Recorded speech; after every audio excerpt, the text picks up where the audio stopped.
And now that we're, I don't know, 15, 16 years beyond that, and we are living in a time where some men are quite literally trying to turn into chicks or claiming to be, what do you make of all that?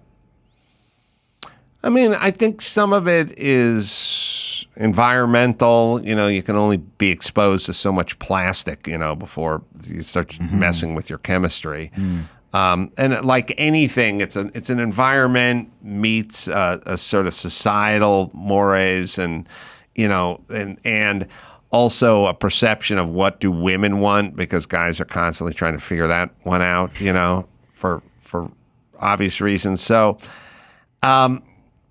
I think it's physical, I mean chemical to a certain degree, you know, lower testosterone levels, lower sperm count, you know, that's going to help. Yes.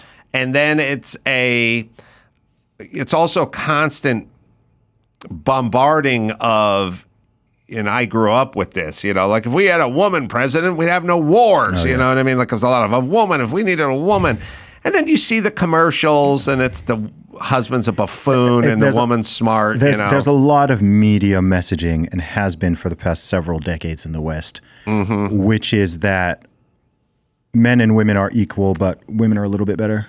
They're a little smarter. It's subtle, but it's also not that subtle if you consume a lot of traditional media. You see it. And it makes sense. Also, there's a, you know, kind of a practical application of you know, if you want to be employed and gainfully employed, you can't make a lot of masculine noises. You know, you can't really. It's not going to be good to really be masculine at work or to let people know, you know, what you think. And just like this little stuff, like, you know, people go like, I would never let my kid play tackle football. It's too dangerous. And then who wants to be the only parent in the room? And I always am going, fuck that. I don't want my kid to be a pussy. Like, let him play football.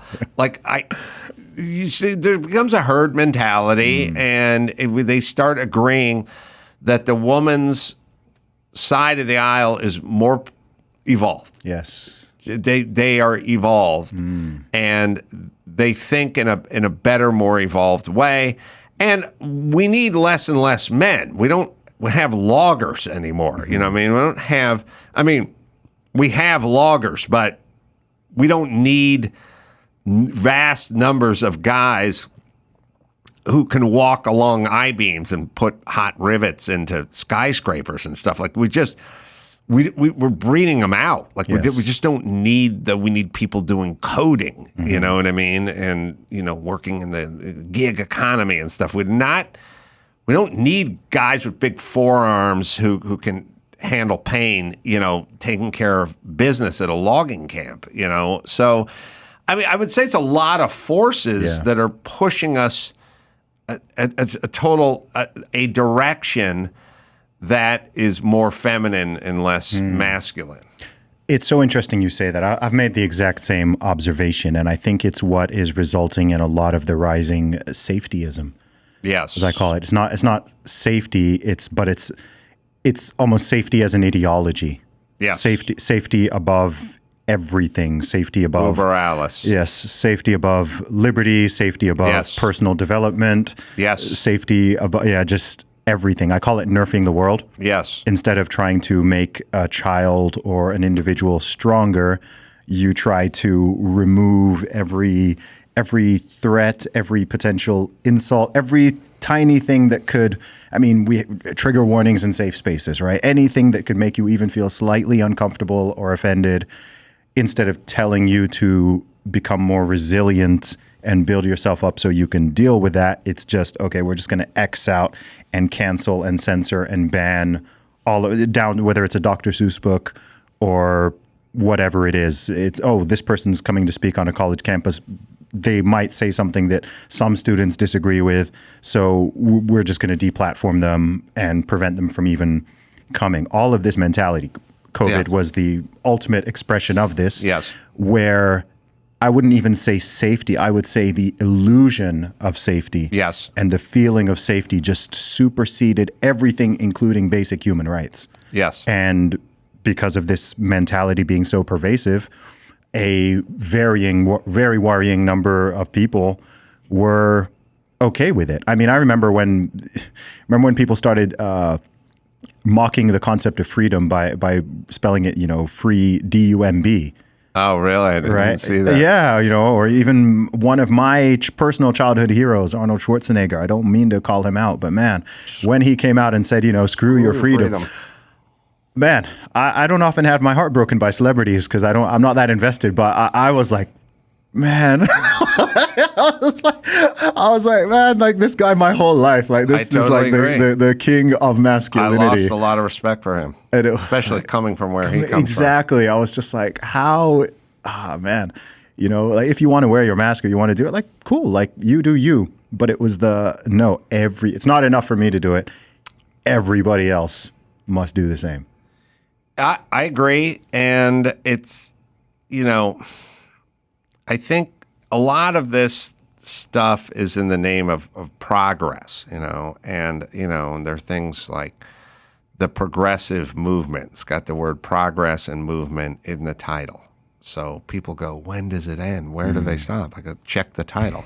Progress and movement. Is there any part of those two words that suggests pumping the brakes, And I've said this a million times, like just because it's a new idea doesn't mean it's a good idea. The Greeks knew about diet and exercise. All right, it's still a good idea.